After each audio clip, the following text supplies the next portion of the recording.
Welcome to Kenton Teaches. Enjoy the video. In this video, I will explain how to stash loot in Vigor. Stashing is a crucial mechanic that lets you secure valuable items you find during encounters. Imagine you've collected some rare weapons or resources, but your inventory is full. Instead of leaving them behind, you can hide them in a personal stash. This ensures your hard-earned gear is safe for future use, giving you a significant advantage in the Outlands.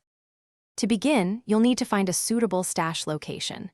These are not just random spots. Look for small, distinct mounds of dirt scattered throughout the map. They appear randomly in every encounter, so keep your eyes peeled. Once you spot one, simply walk up to it and interact.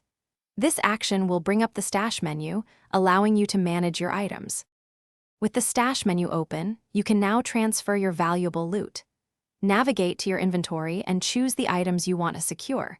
You can drag and drop them directly into the available stash slots or use the designated transfer option.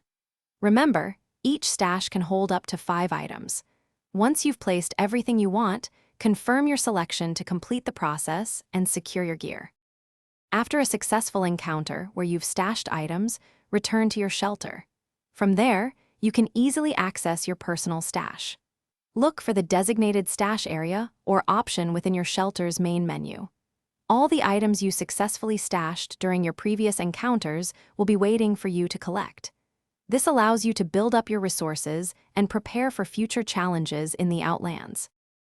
Thanks for watching. Please subscribe if this video was helpful.